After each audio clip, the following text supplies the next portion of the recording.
Hello. Now I didn't know whether to share this video or not, but I'm going to. This young lady is Holly Butcher.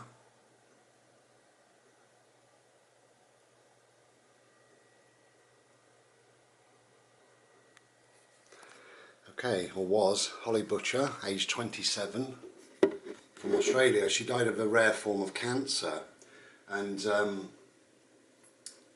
she gave permission to share on social media an open letter, basically. If you're feeling in a fragile state, an emotional state, please don't watch this video and watch another one, because I'm going to read the letter. I did deliberate about doing this video or not, but I think it's so important. This letter is sad, it's powerful, and it's very, very inspiring. And I think we need to hear it. So, I haven't seen much at the moment on social media about it, but it's about time somebody read it. So Holly Butcher from Australia, bless you.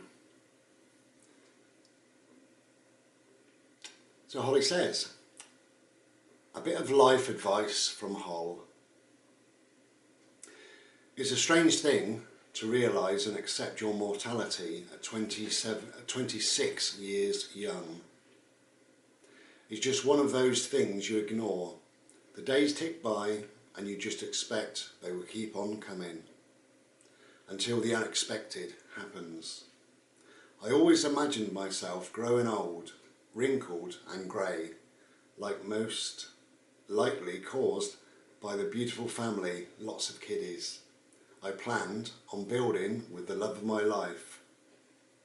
I want that so bad it hurts.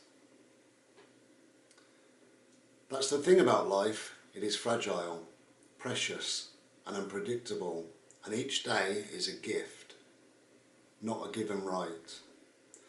I'm 27 now, I don't want to go. I love my life, I am happy. I owe that to my loved ones, but the control is out of my hands.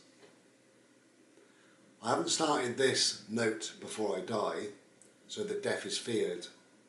I like the fact that we are mostly ignorant to its inevitability, except when I want to talk about it and it is treated like a taboo topic that will never happen to any of us.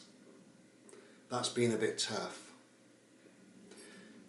I just want people to stop worrying so much about the small, meaningless stresses in life and try to remember that we all have the same fate.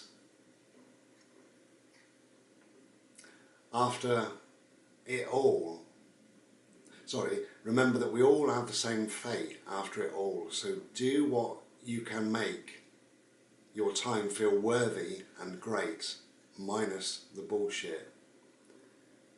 I have dropped lots of my thoughts below as I have had a lot of time to ponder life these last few months. Of course, it's the middle of the night when these random things pop into my head the most.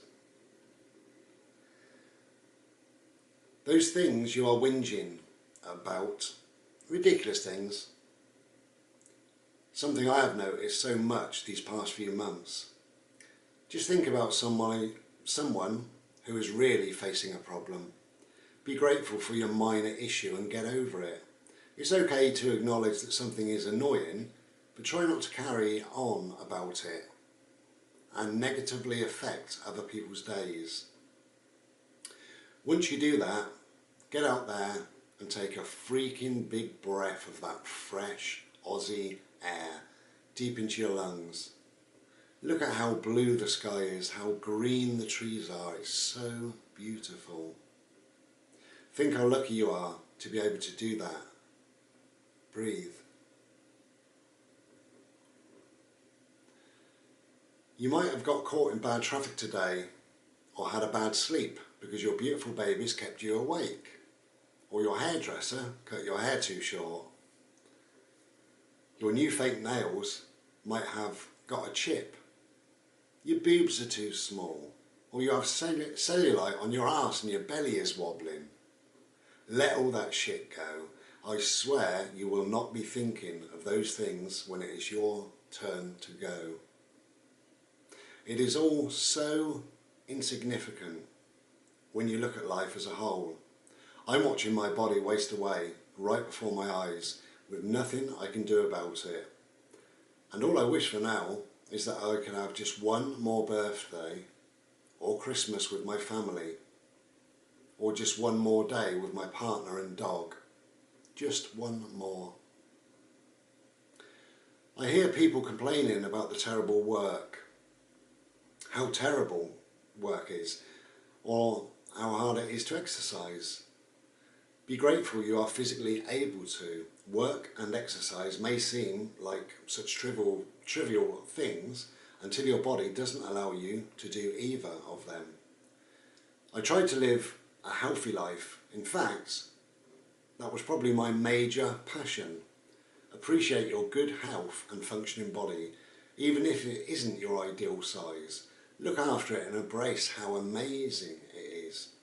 Move it and nourish it with decent food, but don't obsess over it.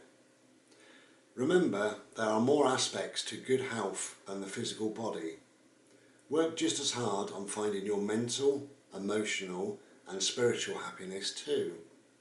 That way you might realise just how insignificant and unimportant having this stupidly portrayed perfect social media body really is.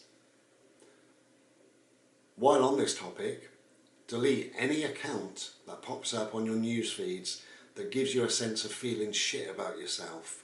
Friend or not, be ruthless for your own well-being.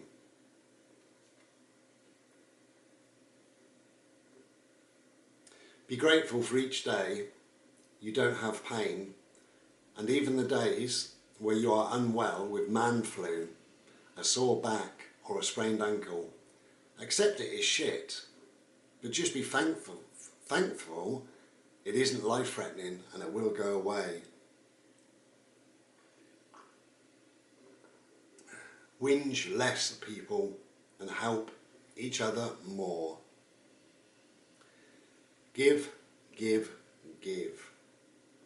It is true that you gain more happiness doing things for others than doing them for yourself.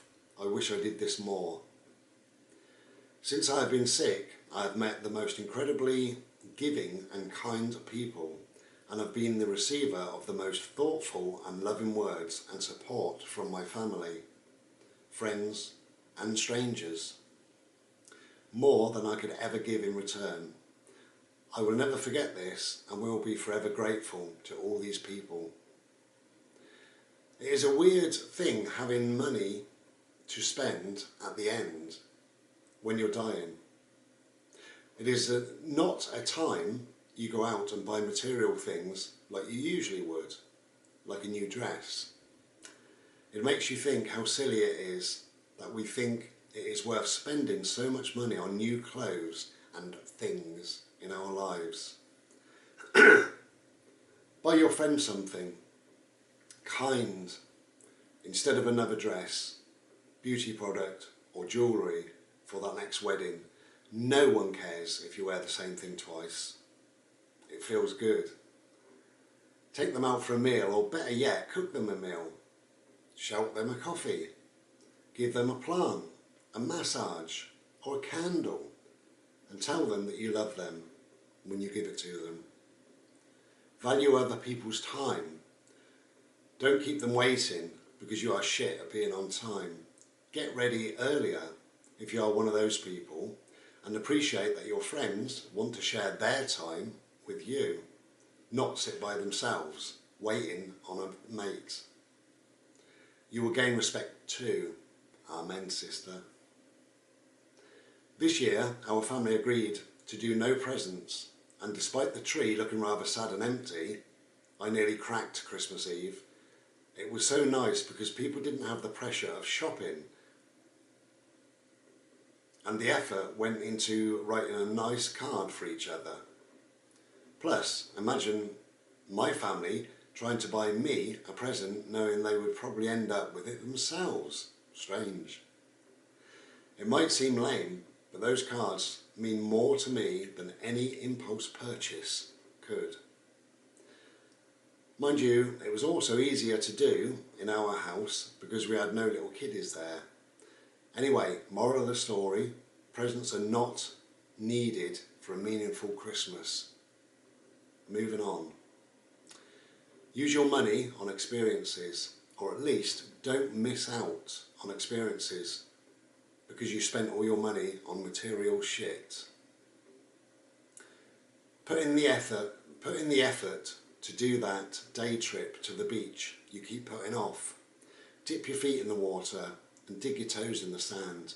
Wet your face with salt water. Get amongst nature. Try just enjoying and being in moments rather than capturing them through the screen of your phone. Life isn't meant to be lived through the screen, nor is it about getting that perfect photo. Enjoy the bloody moment, people. Stop trying to capture it for everyone else. Random rhetorical question. Are those several hours you spent doing your hair and makeup each day, or to go out for one night, really worth it? I've never understood this about females. Get up early sometimes and listen to the birds while you watch the beautiful colours the sun makes as it rises. Listen to music, really listen. Music is therapy, old is best. Cuddle your dog, far out, I will miss that. Talk to your friends, put down your phone, are they doing okay? Travel if it's your desire, don't if it's not. Work to live, don't live to work. Seriously, do what makes your heart feel happy. Eat the cake, zero guilt. Say no to things you really don't want to do. Don't feel pressured to do whatever people might think is a fulfilling life. You might want a mediocre life, and that is actually okay. Tell your loved ones you love them every time you get the chance, and love them with everything you have. Also remember, if someone is making you miserable, you do have the power to change it. In work or love or whatever it may be. Have the guts to change. You don't know how much time you've got on this earth, so don't waste it being miserable. I know that is said, but all the time it couldn't be more true. Anyway, that's just this one young gal's life advice. Take it or leave it, I don't mind. Oh, and one last thing, if you can, do a good deed for humanity and myself, and start regularly donating blood. It will make you feel good with the added bonus of saving lives. I feel like it is something that is so overlooked, considering every donation can save 3 lives. That is a massive impact each person can have, and the process really is so simple. Blood donation, more bags than I could keep up with counting, helped keep me alive for an extra year. A year I will be forever grateful that I got to spend it here on earth with my family, friends and dog. A year I had some of the greatest times of my life. Till we meet again, Hull. And I think that's beautiful, inspiring, sad, and so many other things. Bless you, Holly.